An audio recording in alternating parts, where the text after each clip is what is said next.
صبح نکلو تو دعا پڑھ کے نکلو، بسم اللہ الذی لا یضر مع اسمہ شیء فی الارض ولا فی السماء وهو السمیع العلیم۔ فرمایا جو بندہ صبح 3 بار یہ دعا پڑھ کے اپنے اوپر دم کر لیتا ہے، بچوں پر دم کر لیتا ہے، دنیا کائنات ایک طرف ہو جائے، اللہ اس بندے کو دکھ اور مصیبت نہیں آنے دے گا۔ آزما کے دیکھ لو، جو شام کو پڑھ لے گا پوری رات اللہ اس کی حفاظت کرے گا، کوئی دکھ اور مصیبت اس کو نہیں آنے دے گا۔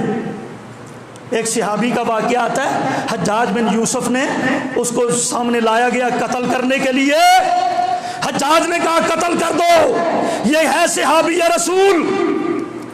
صحابی نے یہ دعا پڑھ کے نکلے، قتل گاہ کی طرف نکلے، بسم اللہ الذی، یہ دعا پڑھ کے نکلے۔ حجاج تلوار لے کے آتا ہے، اللہ ذوالجلال کی قسم تلوار ہاتھ شل ہو گیا، تلوار نہیں اٹھ سکی اس سے۔ تو پڑھو تاریخ کا واقعہ موجود ہے، تلوار اٹھا سکا، حالانکہ بڑے لوگوں کو اس نے قتل کیا ہے لیکن نہیں قتل کر سکا۔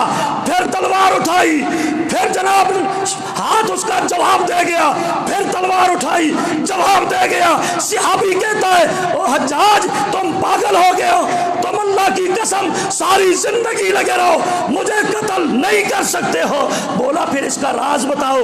کہا راز یہ ہے، میرے مصطفیٰ نے یہ بولا تھا، میرے نبی نے فرمایا تھا، بسم اللہ الذی لا یضر مع اسمہ شیء فی الارض ولا فی السماء، یہ دعا جو پڑھ لیتا ہے اللہ اس کی حفاظت کرتا ہے، اسے دنیا کی کوئی طاقت گزند نہیں پہنچا سکتی۔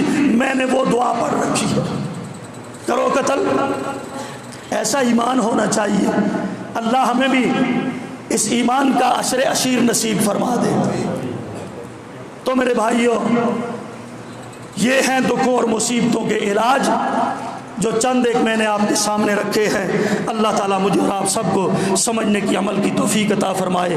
وما علیہ الا البلاغ۔